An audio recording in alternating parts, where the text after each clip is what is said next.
Alam naman nating lahat na si Willie Revillame ay ang isa sa pinakamayaman na celebrity sa Pilipinas. Kaya sa videong ito, pag-uusapan natin ang ilan sa kanyang mga tagapagmana kung sakaling mayroong mangyari sa kanya. Tapusin ang video hanggang sa huli at sabay nating kilalanin kung sino-sino ang mga ito.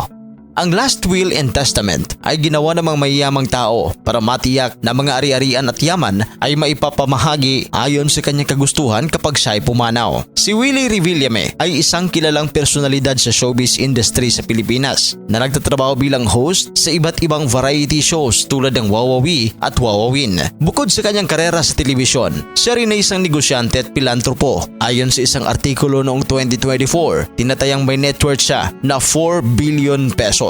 Gayunpaman, dahil sa kanyang patuloy na mga proyekto at negosyo, maaring mas mataas pa ang kanyang yaman sa kasalukuyan. Ilan sa kanyang mga sikat na negosyo ay ang Will Tower Mall, isang condominium at shopping mall na matatagpuan sa tapat ng ABS-CBN Broadcasting Center sa Quezon City. Nakipagtulungan siya kay dating Senate President Manny Villar sa proyektong ito na nagbukas noon pang September 15, 2013. Isa pa, ang Will Events Place, isang venue para sa iba't ibang okasyon tulad ng kasal, debut at corporate events. Ito ay matatagpuan sa Will Tower Mall at ABS-CBN sa Sergeant Esguerra Avenue, South Triangle, Diliman, Quezon City. Si Willie Revillame ay may sariling rest house sa Tagaytay na matatagpuan sa isang 5 ektaryang lupain na binili niya mula sa pamilyang Madrigal.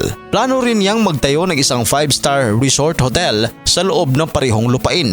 Noong 2022, nakipagtulungan si Willie Revillame sa Advanced Media Broadcasting System o AMBS, isang kumpanya na pagmamay-ari ng pamilya Villar na nakakuha ng mga frequency na dating ginagamit ng ABS-CBN. Bukod sa mga nabanggit, si Kuya Will ay patuloy na nagkikipagtulungan sa pamilya Villar sa iba't ibang negosyo, kabilang ang mga proyekto sa real estate at retail. Marami pang mga negosyo si Kuya Will. Sa katunayan, nagmamay-ari nga siya ng mga magagarang sasakyan at mayroon pang chopper. Si Willie Revillame may 4 na anak. Ang aktres na si Miril Soriano, si Juan Emmanuel o Wame na anak niya kay Liz Almoro at 2 pang anak sa mga non-showbiz na babae mula sa Cavite at Baguio. Bagaman walang opisyal na pahayag tungkol sa kung sino ang magiging tagapagmana ng kanyang mga ari-arian dahil ito ay isang pribadong usapin. Pero noong 2008, binanggit ni Willie na isinama niya sa kanyang Last Will and Testament ang kanyang mga anak at ang taong nagsilbi sa kanya tulad ng kanyang kasambahay. Sa makatuwid, maaaring ipagpalagay na ang kanyang mga anak ang pangunahing tagapagmana ng kanyang mga ari-arian. Si Wame Revillame o Juan Emmanuel ay lumaki sa pangangalaga ng kanyang ina matapos ang annulment ng kasal ni na Willie at Liz noong 2008. Bagaman mas pribado ang buhay ngayon ni Wame kumpara sa kanyang ama at kapatid na si Miril Soriano, may ilang pagkakataon na ipinakilala siya ni Willie sa publiko tulad ng sa kanyang mga TV shows at social media. Makikita rin ang ilang larawan at videos online na maganda naman ang relasyon ni Wame sa kanyang ama at minsan ay lumalabas silang magkasama. Samantala, ang anak ni Willie K. Beauty Soriano na si Miril Soriano ay kilalang artista sa bansa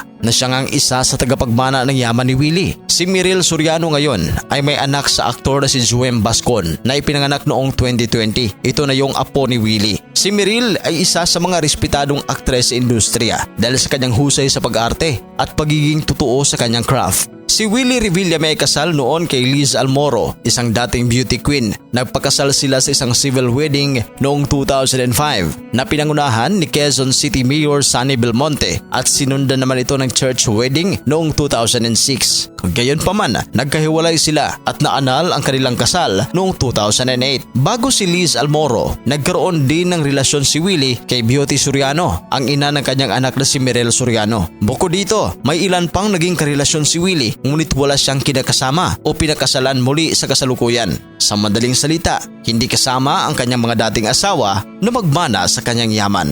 Ano bang reaksyon niyo dito sa ating video? I-comment yan sa ating comment section at pag-usapan natin yan. At kung gusto niyo ng ganitong klaseng mga videos, mag-subscribe sa ating YouTube channel at huwag kalimutan na mag-subscribe.